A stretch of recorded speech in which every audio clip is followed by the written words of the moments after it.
여러분, 저 한 가지만 여쭤볼게요. 25년 동안 모은 돈이 하루아침에 사라진다면 그게 얼마나 무너지는 일인지 상상이 되세요? 근데 저한테 실제로 그 일이 생겼어요. 그것도요, 모르는 사람한테 당한 게 아닙니다. 어릴 때 저 등에 업고 병원 달려가던 사람, 제 대학 등록금 벌어서 보내주던 사람, 바로 제 오빠한테 당했어요. 25년 동안 모은 돈이 하루아침에 사라진다면 그게 얼마나 무너지는 일인지 상상이 되세요. 근데 저한테 실제로 그 일이 생겼어요. 그것도요, 낯선 사기꾼한테 당한 게 아닙니다. 어릴 때 저 등에 업고 병원 달려가던 사람, 제 대학 등록금 벌어서 보내주던 사람, 바로 제 오빠한테 당했어요. 오늘은 그 이야기 한번 해보려고요. 저는 전라북도 외곽의 작은 마을에서 태어났습니다. 아버지는 건설 현장을 다니셨고 어머니는 두부를 직접 만들어 새벽마다 시장에 내다 파셨어요. 넉넉하다고 할 수는 없었지만 그렇다고 배를 골는 일은 없었습니다. 위로는 오빠 박재원이 있었고 아래로는 여동생 박민아가 있었어요. 저는 그 사이 둘째로 자랐습니다. 재원 오빠는 저보다 8살이 많았어요. 오빠는 어릴 때부터 저한테 그냥 오빠 이상이었습니다. 아버지가 현장에 나가 집을 비우는 날이 많았는데 그럴 때마다 재원 오빠가 저와 여동생을 챙겼어요. 제가 열이 나서 끙끙 앓을 때 오빠가 저를 등에 업고 밤길을 달려 병원에 데려갔던 기억이 납니다. 초등학교 때 친구들한테 놀림을 받아 울면서 돌아왔을 때 오빠가 직접 그 아이들한테 찾아가서 따지기도 했어요. 그 모습이 어린 저한테는 세상에서 가장 믿음직스러운 풍경이었습니다. 재원 오빠는 고등학교를 졸업하자마자 사회로 나갔어요. 집안 형편상 대학을 갈 수가 없었습니다. 오빠가 벌기 시작하면서 저와 여동생을 위해 많은 걸 포기했죠. 제가 대학에 다닐 수 있었던 건 솔직히 오빠 덕분이었어요. 오빠가 보내준 등록금이 없었다면 저는 졸업장을 받지 못했을 겁니다. 그러니 제 마음속에 재원 오빠는 그냥 가족이 아니라 아버지 같고 은인 같은 존재였어요. 시간이 흘러져도 직장을 갖게 됐고 재원 오빠도 자리를 잡아갔습니다. 오빠는 부동산 중개 사무소에서 일을 배우기 시작했는데 배우는 속도가 빠르고 성실하다는 소리를 주변에서 많이 들었어요. 처음에는 직원으로 시작했다가 20년 가까이 일하다 보니 나중엔 아예 자기 사무소를 차렸습니다. 주변에서도 재원 오빠를 꽤 알아봤어요. 부동산 일이라면 재원이한테 물어봐야 한다는 말이 동네에서 돌 정도였습니다. 저도 그 무렵 지금의 남편 최용민을 만났어요. 용민 씨는 제가 다니던 회사 거래처 직원이었습니다. 조용하고 성실한 사람이었어요. 연애를 3년 하고 결혼을 했는데 그때 전세를 구하는 일도 재원 오빠가 다 도와줬습니다. 오빠가 알아봐준 집은 주변 시세보다 훨씬 조건이 좋았어요. 그 일로 저는 오빠에 대한 믿음이 더 단단해졌습니다. 결혼하고 나서도 저는 회사를 계속 다녔어요. 남편 용민 씨도 직장을 다녔습니다. 아이 없이 부부 둘이서 차근차근 돈을 모아갔어요. 저는 허투루 쓰는 걸 못하는 성격입니다. 밥 한 끼도 식비 안에서 해결했고 옷도 세일할 때만 샀어요. 여행도 사치라 생각하고 아꼈습니다. 그렇게 25년을 버텨 모은 돈이 2억 3천만 원이었어요. 그 돈이 생기기까지 얼마나 많은 것을 참고 아꼈는지 저는 누구보다 잘 압니다. 그때까지만 해도 저는 재원 오빠를 이 세상에서 가장 믿을 수 있는 사람이라고 생각하고 있었어요. 재원 오빠가 결혼을 한 건 제가 40 초반이 됐을 무렵이었습니다. 늦은 나이에 만난 올케 이름은 이정혜였어요. 이정혜 씨는 이혼 경력이 있었고 오빠보다 10살 어렸습니다. 처음 만났을 때 솔직히 조금 걱정이 됐어요. 오빠가 오랫동안 혼자 지내다 갑자기 데려온 사람이었으니까요. 그런데 막상 만나보니 이정혜 씨는 부침성이 좋고 밝은 사람이었습니다. 처음 만나는 날 직접 음식을 만들어 와서 오빠가 이야기를 많이 했다고 했어요. 이런저런 대화를 나누다 보니 어색함도 금방 사라졌습니다. 저는 오빠가 좋은 사람을 만났다고 생각했어요. 그런데 결혼하고 1년이 지나면서부터 뭔가 이상한 냄새가 나기 시작했습니다. 오빠가 갑자기 돈 이야기를 꺼내는 일이 잦아졌어요. 전화 통화를 하다가도 투자 이야기로 흘러갔고 명절에 만나면 어디가 뜬다더라, 어느 지역이 돈이 된다더라 하는 말을 꺼냈습니다. 처음에는 오빠가 일하면서 자연스럽게 하는 이야기겠거니 했어요. 그러다 어느 날 이정혜 씨가 저한테 먼저 연락을 해왔습니다. 밥 먹자고 했어요. 저는 아무 생각 없이 나갔습니다.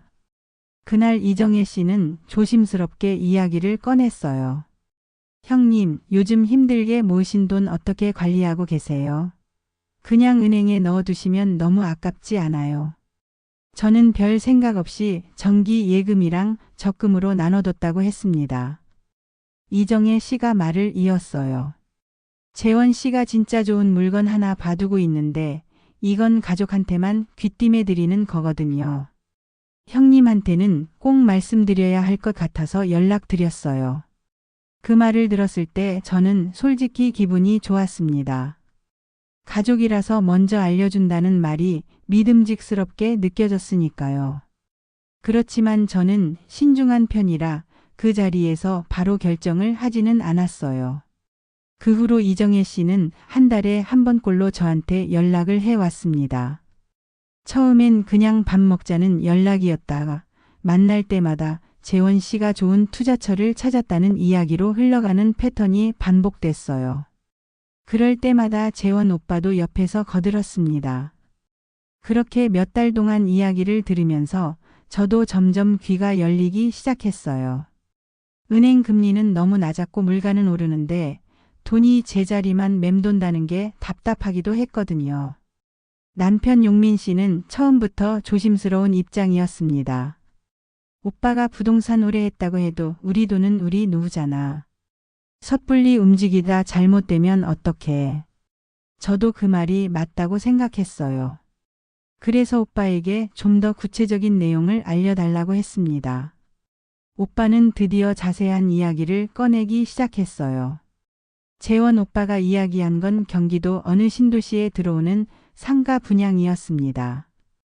그 일대에 대기업 물류시설이 들어온다고 그러면 일하는 사람들이 몰려들어 상권이 크게 형성될 거라고 했어요. 오빠는 그 건물의 분양 물건을 미리 점 찍어뒀다고 했습니다. 시행사 대표를 10년 넘게 알고 지낸 사이라서 일반 분양 전에 좋은 층 좋은 위치로 먼저 넣어줄 수 있다고 했어요. 오빠, 그 시행사가 믿을 만한 곳이야. 거기 실적은 있어. 재원 오빠는 자기가 오래 함께 일해온 시행사 대표라고 했습니다. 지방에서도 분양을 여러 번 성공시킨 이력이 있다고 했고 이번 사업도 허가가 다 났다고 했어요. 관련 서류 볼 수 있냐고 하자 다음날 오빠가 서류 몇 장을 보내줬습니다. 사업 계획서처럼 생긴 문서였는데 도장도 찍혀 있고 그럴듯하게 만들어져 있었어요. 저는 그 서류를 한참 들여다봤습니다. 지도의 위치도 나와 있었고 주변 개발 계획이라며 사진까지 첨부돼 있었어요. 남편 용민 씨한테도 보여줬는데 용민 씨는 여전히 고개를 갸웃거렸습니다. 뭔가 좋은 이야기만 있어. 위험한 부분은 없어. 오빠한테 더 물어봐. 그래서 다시 오빠한테 물었어요. 오빠는 모든 분양이 그렇듯 위험이 아예 없을 수는 없다고 했습니다. 하지만 이번 건은 자기가 직접 현장을 수십 번 다녀왔고 지자체 허가도 다 난 상태라고 했어요. 거기다 자기도 일부 돈을 직접 넣었다고 했습니다. 그 말이 저를 흔들었어요. 오빠 본인이 돈을 넣었다는 말, 그 말이 저한테는 가장 강한 보증이었습니다. 자기 돈을 집어넣은 곳이면 믿을 수 있겠다고 생각했어요. 결국 저는 남편과 긴 이야기 끝에 일부만 넣어보기로 결정했습니다. 전 재산을 다 넣는 게 아니라 딱 절반만 투자하기로 했어요. 그 금액이 1억 2천만 원이었습니다. 계약금을 보내야 할 계좌를 받았는데 그게 시행사 계좌가 아니라 오빠 계좌였어요. 그 부분이 걸렸습니다. 오빠 왜 오빠 계좌로 보내? 시행사 계좌로 바로 보내면 안 돼? 오빠는 자기가 시행사 대표한테 직접 전달하는 방식으로 계약이 이루어지는 거라고 했습니다. 자기가 중간에서 취합해서 넘기는 방식이라고 했어요. 이 사람들이 원래 그렇게 한다고 했습니다. 저는 이상하다는 생각이 들었지만 오빠가 직접 자기 돈도 넣는다고 했고 계약서도 다음 주 안에 보내주겠다고 하니까 일단 믿기로 했어요. 그렇게 저는 계좌로 돈을 보냈습니다. 이렇게 돌이켜보면 그 모든 과정이 처음부터 짜여 있었던 것 같아서 지금도 소름이 돋습니다. 그때 제가 조금만 더 의심했더라면 달랐을 텐데 믿는다는 게 얼마나 무서운 일인지 그때는 정말 몰랐어요. 돈을 보내고 나서 일주일이 지났습니다. 계약서가 오지 않았어요. 오빠한테 연락했더니 시행사 쪽에 서류가 좀 밀려 있다고 했습니다. 그 다음 주에도 오지 않았어요. 또 연락했더니 이번엔 담당자가 출장 중이라고 했습니다. 그때부터 이상하다는 생각이 들기 시작했어요. 계약서 하나 봤는데 왜 이렇게 오래 걸리는 건지 이해가 안 됐습니다. 남편 용민 씨도 심상치 않다는 눈빛이었어요. 저는 오빠가 알려준 시행사 이름으로 직접 찾아봤습니다. 그런데 그 회사가 제대로 검색되지 않았어요. 사업자 번호로 조회를 해봤더니 등록은 돼 있는데 실제로 분양을 진행한 사업 이력이 하나도 없었습니다. 가슴이 철렁 내려앉았어요. 그날 바로 오빠한테 전화를 걸었습니다. 오빠는 받지 않았어요. 한 번, 두 번, 10번을 걸어도 받지 않았습니다. 이정혜 씨한테도 전화했는데 마찬가지였어요. 문자를 보내도 아무 답이 없었습니다. 저는 직접 오빠 집으로 찾아갔어요. 초인종을 눌렀는데 아무도 나오지 않았습니다. 옆집에 물었더니 며칠 전부터 사람이 없는 것 같다고 했어요. 온몸에 힘이 빠지는 걸 느꼈습니다. 그제야 저는 오빠가 알려줬던 현장 주소로 달려갔어요.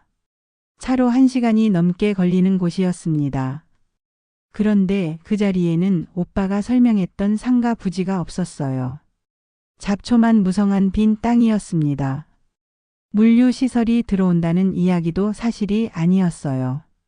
지자체에 확인해 보니 그런 계획 자체가 없었습니다. 저는 그 자리에서 주저앉고 싶었어요. 25년을 모은 돈, 한 끼 밥도 줄이고 한 벌 옷도 참아가며 모은 돈이 거짓 땅 위에 통째로 묻혀버린 겁니다. 집에 돌아와 남편 용민 씨에게 모든 걸 이야기했습니다. 용민 씨는 처음에 말문이 막혀 아무 말도 하지 못했어요. 한참 있다가 입을 열었는데 그 말이 저를 더 힘들게 했습니다. 오빠가 설마 작정하고 그랬겠어? 뭔가 상황이 갑자기 나빠진 거 아닐까? 일단 연락될 때까지 기다려보자. 저는 그 말이 너무 허탈했습니다. 그렇게 저를 속인 사람을 기다리자고요. 저는 그날 밤 한잠도 자지 못했어요. 눈을 감으면 오빠 얼굴이 떠올랐습니다. 저를 업어주던 오빠, 등록금을 보내주던 오빠.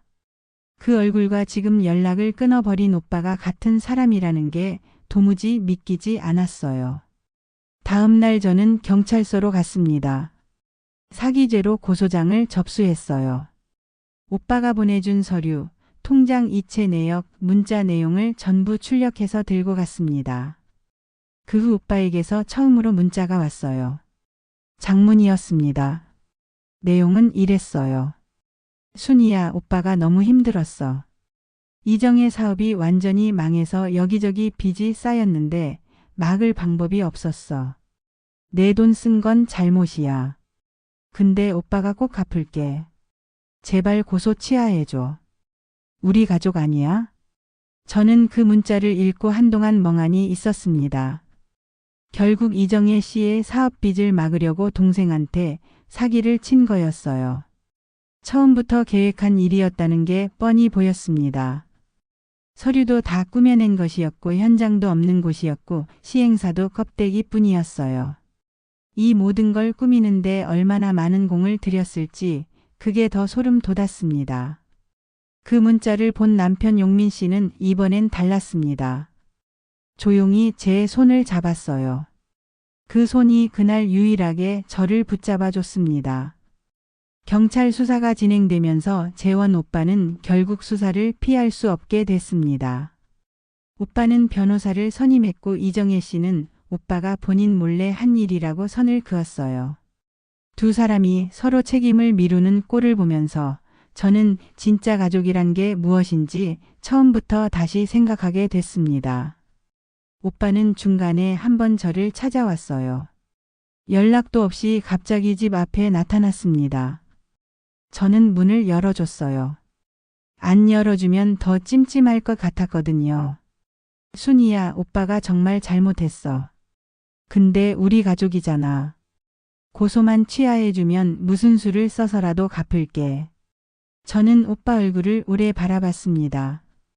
예전 같았으면 오빠 눈빛 하나에 제가 먼저 눈물을 흘렸겠죠. 그런데 그날은 달랐어요. 오빠, 나 오빠한테 고맙게 살아왔어.